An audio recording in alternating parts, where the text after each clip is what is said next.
Retro Now. Are you an aspiring Jedi, or do you dabble with the dark side of the Force? Regardless of whether you fancy yourself a defender of the light or an aspiring Sith Lord, you're going to need a lightsaber. Podcast Stardust is pleased to partner with Saber Masters, the creators of high quality, durable, and affordable lightsabers. Saber Masters is preparing to launch the Ultimate Lightsaber 2.0, and right now you can get two for the price of one. So, check out the link in our show notes and go get your ultimate lightsabers from Saber Masters. And don't forget to use our referral code Stardust to save $10 at checkout. And each purchase using our referral code helps support Podcast Stardust. Hello there. This is James Arnold Taylor, the voice of Obi-Wan Kenobi, and whenever I'm in this part of the galaxy, I listen to Dennis and Jay on Podcast Stardust. Makes flying a little more tolerable. Don't tell Anakin.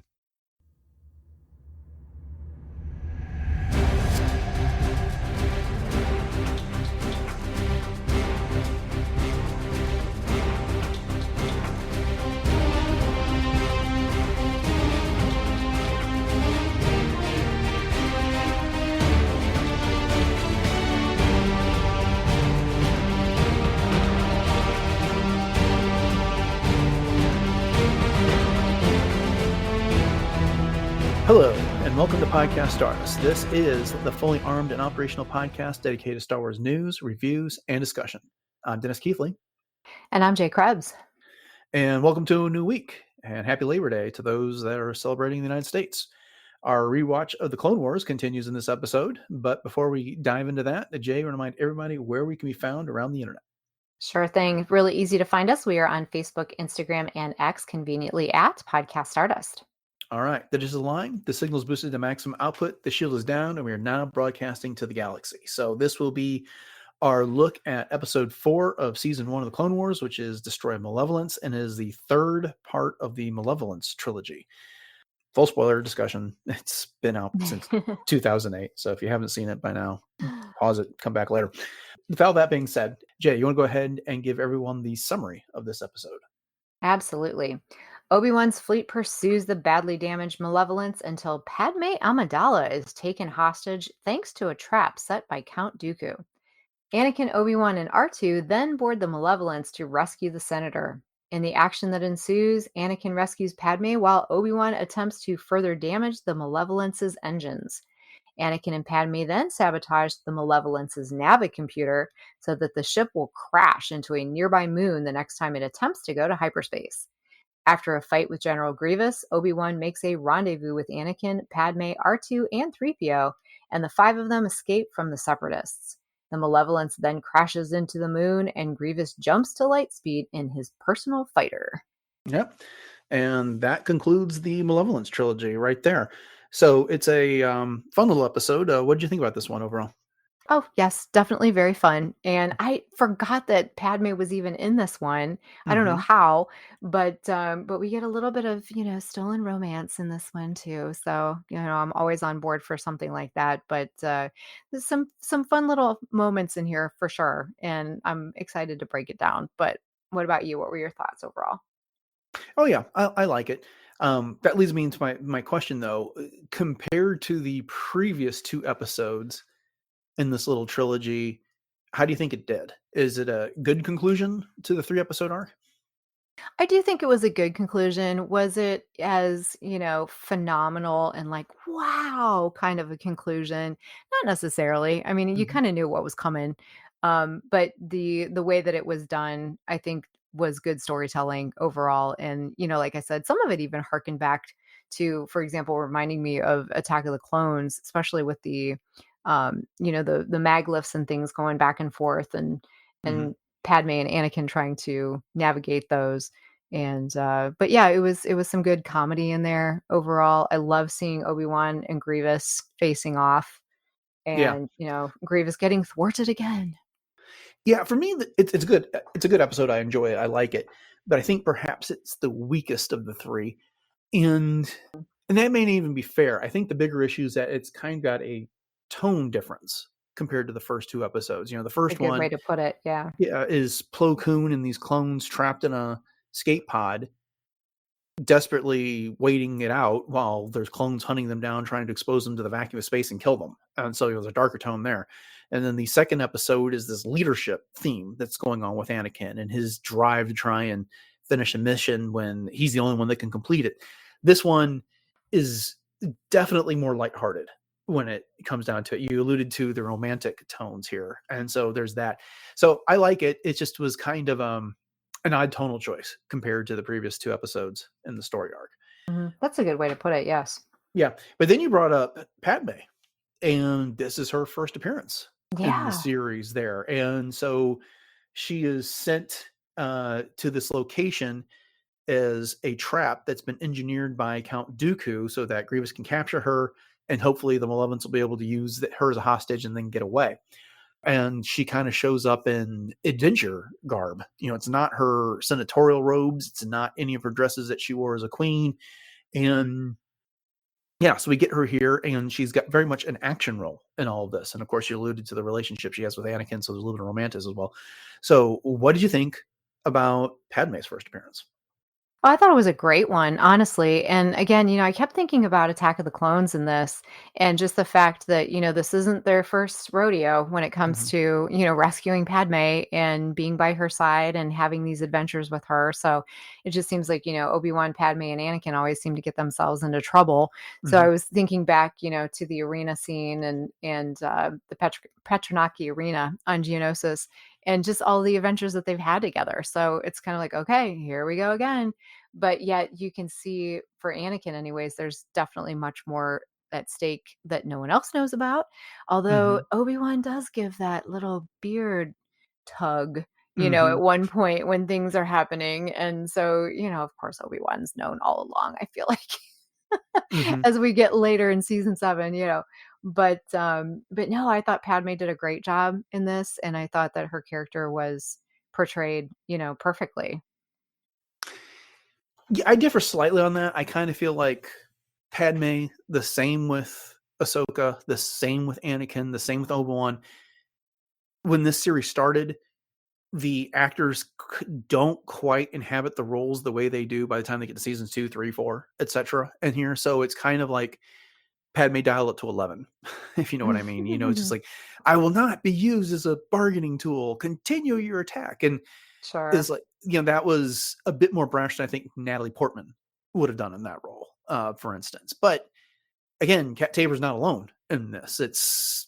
We've talked about Matt Lanter and the way he did Anakin compared to Hayden Christensen as well in this. And so, but again, that happens in like every television series. The where the characters are in the first season is not where they are usually by the start of the second season. The actors settle into the roles of the characters, and things change. That being said, I enjoyed everything Padme did in this episode. She was brave. She was bold. And then when the ship finally ends up in the hangar on the Malevolence, she sets the engines to overload in the hopes that Grievous will come on board and he'll get blown up. Of course, that doesn't work. But then, she's attempting to set up the communicator so she can talk to the Republic, and she's not sitting on her hands. Leia's very much her daughter. She's making her own escape when it comes down. We see Leia where Leia gets it off of this. So I liked her just fine on this, and I thought it was a very much a fun role. I kind of liked towards the end of this episode when they end up in the control room. Anakin sliced up all the droids, and he's going to slice the Navi computer. And so she just kind of gives that resemblance, like, well, I guess I'll clean up the droids then. Yeah. You have all the fun. I have to do all the cleaning. Yep. And, to your point, there was that one scene where they were shooting at the other ships, and she's like, I got this. And she just goes for it, and just like gets right on there and just starts shooting them down. I could just hear Anakin in his head going, that's my wife. Yeah. Indeed. Well, it's not Obi-Wan's first episode, but it's the first episode where he's a main character. Because in the previous episodes, he didn't appear in the very first episodes of the series. That was Yoda in the clones. But then he's kind of been around to admonish Anakin, so to speak, the past 2 episodes. Like, why is your fleet out of position? Why are you not with your fleet? Is your fleet in position? Oh, Anakin, why are you disobeying orders? And then he was standing by to take the fight to Grievous in the last episode. But here he's part of the rescue mission. And So he's there on the Malevolence, and he tussles with Grievous and fights other battle droids. What did you think about his performance in this episode?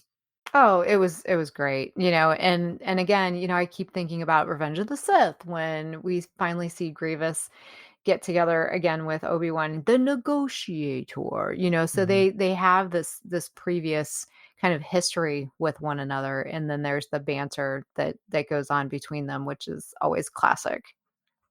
Speaking of Grievous and Obi-Wan and their banter, did you notice that Grievous greeted Obi-Wan, "Hello there," I in did the engine not room? until you put this in our notes, and I didn't wanna say it because I figured you'd wanna point it out, but I did not notice that because, yeah, that's really cool. That's talk about, a flip-flop. Yeah, I sat up Hello straight there. when I watched that yesterday. That is awesome. And then when I was doing my notes, I visited StarWars.com, and they were crediting the influence for this being Alec Guinness saying hello there to R2D2. I was like, Oh, no, no, no, no. It's Revenge of the Sith. Revenge of the Sith is Yeah. the influence for this. So you know, okay. But that's great nonetheless. Oh, definitely, definitely. Padme ends up in this position because she's being sent on a diplomatic mission by Chancellor Palpatine Mhm, into the middle of a war zone. mhm. So was no one like a little leery of the chancellor after this? You just sent one of the most important senators into this battle. I mean, how did you not know that this was going on? I don't want to make a mountain out of a molehill, but you know, this should have been a big red flag. Right. Well, I mean, of course, Palpatine knew what was going on because, duh, he's Hmm. Sidious. So he's always been trying to get rid of or Padme, the whole time. I mean, he's trying to get rid of her since the Phantom Menace. Right. But even though he keeps saying, "Oh, it's so wonderful to see you unharmed, Padme," Hmm. but that's a good question in terms of how did Padme not know what was going on because the Jedi Temple knew what was going on, but apparently it wasn't made common knowledge to the Senate that this ion cannon obviously was happening and all of these things were happening in space with the clones and whatnot and these ships that were going missing. So there was obviously some missing information in there that would have been really nice for Padme to know before she attempted to go do this. Yeah, I would just think in a time of war, a senator being sent on a diplomatic mission would have been given a bit more clearance for classified information to know how she should go about getting there in the first Yeah, place. So, anyway, it's a plot device. I don't want to make a mountain out of a molehill on this sure. one, but yes, the chancellor sends her here, and that no one puts two and two together. Like Chancellor Palpatine, you Mhm. might want to consult with us next time before you go sending your senators across the galaxy to on diplomatic missions. So, okay, Sure. enough said about that. The other thing that this episode is noted for is the train system inside the Mhm. Malevolence, and they call them jet rails or something like that, rail jets, trains, Okay. and they kind of look like the transports that deploy all the battle droids from the Phantom Menace. But it is the in the featurette for this episode, Dave Filoni talks a lot about this, and he mentions that the Malevolence is a mile long, and so that they need a transportation system to get people around the ship quickly. And he kind of let the concept designers do their own thing with this. And he had been envisioning more of a subway style system here. And then he was really surprised when he saw the dynamic structure of the interior of the Malevolence that they came up with this, but he let them run with it. So what'd you think about the space trains? Oh, yeah, that's what I was calling the maglevs. Hmm. So I didn't realize that that was the names for them. But yeah, again, it sort of reminded me of the whole idea of being in the droid foundries in Hmm. Attack of the Clones, just the way that they were dodging things back and forth. But of course, they were much faster. And but yeah, I can definitely see where the subway influence comes from for sure. And poor 3PO, he just got smushed. Yeah. He Subway got thrown influence, around. right, Yeah. comes all the way down to the announcement of "Mind the Gap." when General Oh, Grievous was stepping yeah. off the train, and you hear that voice in the background, "Mind the gap, Mind the mind gap. the gap." That's straight from the Yeah. London Tube. There you Uh, go. if you've ever been to London and taken the subway there. The other thing that stood out to me about this is that the last episode, we made some comparisons to things we saw in later Star Wars. Well, of course, the Book of Boba Fett, the second episode, featured the train going across the desert Mm-hmm. there. And Yeah. typically, the inspiration for that's been credited to like Lawrence of Arabia and such. But again, Dave Filoni was involved in both projects. I kind of can't help but wonder how, if at all, he took his experience with this into that episode. Oh, sure. Yeah, I'm sure there had to be at least a little bit of influence Hmm. for Hmm. sure. But I like the action on the trains. Of course, Mhm. you mentioned it, 3PO getting splatted across the front of one and carried off farther on the ship after Obi-Wan had tried to lift him out of the it's just kind Yeah. of the thing is Obi-Wan's reaction to that after 3PO got caught up on the other train is like, Anakin, I wasn't able to get your droid. Yes. Gotta love Obi-Wan. Hmm. And then, of course, you had Padme and Anakin on two different trains, and he uses the Force to bring her over there, and they kind of they're beginning to have a romantic moment before it switches the scene there. Yeah, Uh, and he says, "Do you trust me?" And she's, of course, says, "Yes." And then he brings her over. and it's stop talking. The things you do to get me alone, Yeah, Anakin says. yeah, fun banter there. It's not to the Oh, level yeah. of Han and Leia, but again, Right. rivalries. So Sure. Mhm. right, and then we get our first scene with R2 and 3PO getting to interact at the end of this episode because 3PO finally wanders enough that he makes it back to where the Twilight has been docked to an emergency air hatch, and R2D2 happens to be there. And at first, he's all excited. I thought this part of the episode was fantastic. He's all excited to see R2D2, but then R2, makes, I can't remember what the comment was that 3PO says, and then he gets all indignant that it was that R2 was supposed to come find him, and Mhm. he's like, well, what took you so long? So, classic R2 3PO banter. Definitely. Oh, yeah. They did a good job with that for sure. Hmm. Hmm. So yeah, unlike the previous two episodes, I just don't know there's as much in the way of themes and stuff to discuss on this one. It was, well, actually, there's one last thing I forgot about. So the Twilight escapes with Anakin, Obi-Wan, Padme, R2, and 3PO on it. And Grievous jumps into his own personal fighter and is part of the pursuit. And while he's gone, the droids go to engage the repaired hyperdrive, but then Anakin's sabotage kicks in and it steers right into that moon and blows up. So the Mhm. sabotage worked. But then Grievous gets that communication from Count Dooku, and Dooku's wanting to know what's going on, and Grievous just shuts off the communicator. Yeah, I'm giggling because I know what's coming. Yeah. And then he jumps to hyperspace and flees. So what'd you think about all that? Oh, yeah. Well, running into the moon like they did was kind of like the Holdo maneuver before the Holdo Mm-hmm. maneuver was done, kind of thing. It sort of reminded me of that imagery, as it struck the moon. But there's Grievous. He's always fleeing something, and it just seems like he does that all the time. Again, Revenge of the Sith, he hops into, the escape pods, and then here things are going wrong, and he's always having to, kind of mop up mistakes that are happening all around him. In some ways you feel for the guy because he's trying so hard to be this big baddie, and things just don't turn out for him a lot Mm-hmm. of times the way that they should. But yeah, the whole turning off the holo, just like, oops, like, bad connection, sorry, Yeah. can't hear you. Well, and Grievous has a lot to answer for because at Oh the beginning of yeah. the episode, he was going on about how he can handle this. He didn't need intervention of any sort to get through this. Mhm. And he wasn't able to cash the check that his mouth just wrote. I mean, it's Mhm. on this one. And of course, we'll see Grievous slinking off to his secret base to get repairs and stuff in a bit, but in Right. an upcoming episode on this one. But yeah, I don't know. It's just kind of you could see the steam coming out of Dooku's ears Oh, when this for was all sure. done. And if this had been Darth Vader, the punishment for Grievous would have been much more severe than what it turns Mhm. out to be later. Yeah, yeah, Vader would have definitely ripped his heart out before Mm. Obi-Wan even had a chance to do it.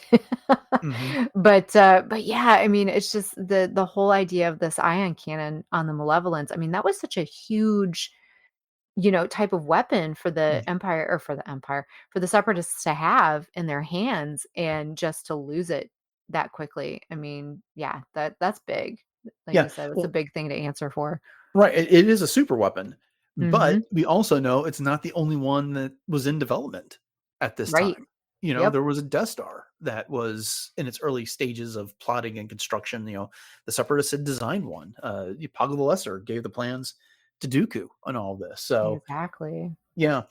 One of the things that the trivia gallery noted on StarWars.com is that the final shot, which has Obi-Wan and Anakin at the controls of the Twilight, and then you've got 3PO, R2D2, and Padme standing behind them, is the first time we get a shot of the five of them like this. That, Oh, well, I mean, just think about the Phantom Menace. R2 and is there with them at the end of the movie, but 3PO is still back on Tatooine. At the end of the Attack of the Clones, they're spread out all over the galaxy. Obi-Wan's talking to Yoda and Mace Windu. And then you've got R2, 3PO, Anakin, and Padme at Anakin and Padme's at the wedding. wedding. Yeah. Right. And then they all don't survive at the end of Revenge of the Sith. Oh And my. so, Yeah. yeah, this is the first kind of group shot of the five of them like this. That's a cool little piece of trivia. I love that. Yeah. It's just cool that it happened once. So, Yes. yeah. All Wow. right. Well, that brings us to the end of the episode. Do you have any other things you wanted to point out before we wrap it up? Yeah, I think we're good. Yeah. Okay. Well, then I'll just say thank you all for joining us for this episode of Podcast Stardust and our discussion of this episode of the Clone Wars. We hope you've enjoyed it. And if so, and you want more of our discussion of the Clone Wars, then hit that subscribe button on your podcatcher and you'll get these on Mondays. We'll probably be taking a little break to cover the Lego Rebuild the Galaxy miniseries that's coming up here in a couple weeks. But we'll be diving into a lot of Clone Wars over the next several months. And we also would like to point out that if you want to catch our entire catalog, and we've had over 775 episodes of previous content, head over to retrozap.com. And there you can find other great podcasts covering all kinds of aspects of geek culture, superheroes, science fiction, and the likes. And such shows as Agent of S.H.I.E.L.D. Case Files, Doomcast, Superhero Suite, Warp Trails, Enjoy Stuff, and more.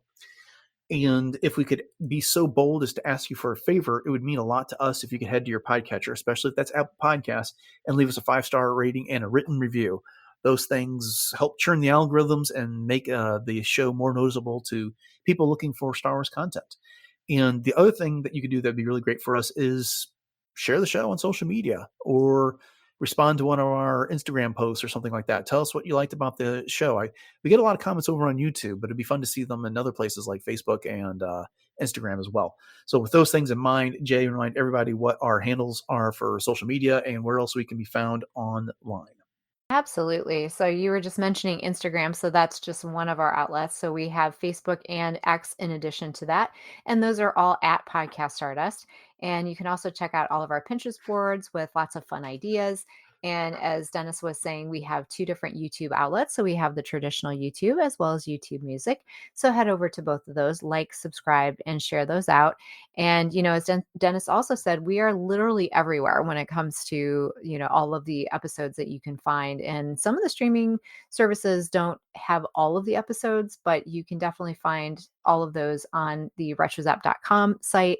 And Spotify also does support a lot of those as well. So if you'd also like to support us in other ways, you can pick up a t-shirt or a sweatshirt or a coffee mug or something fun along those lines from our TeePublic store. And we do have 7 different show logo designs available out there that you can pick from. And if you want to chat with us in real time, you can find us on our Discord room, which is part of the RetroZap Discord server. So on that server are all of the other shows that Dennis was just running down for you earlier. So if you want something geekery to talk about, chances are you'll find something over there. And once again, that link is in our show notes. And one more link to check out, if you are in need of a lightsaber, you can head over to sabermasters.com.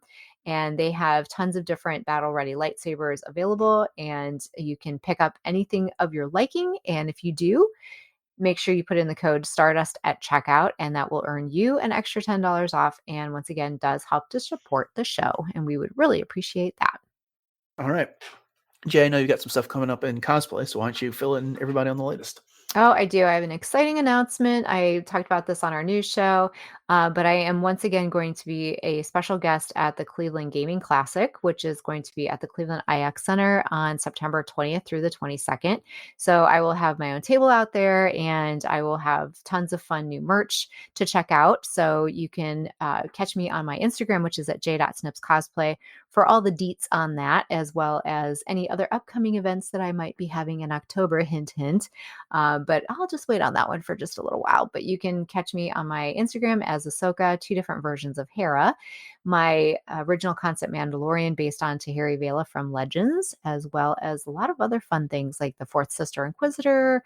I do a Fae Queen. I've done Leia every once in a while. So I'm just having a heck of a lot of fun. So once again, that's at j.snipscosplay.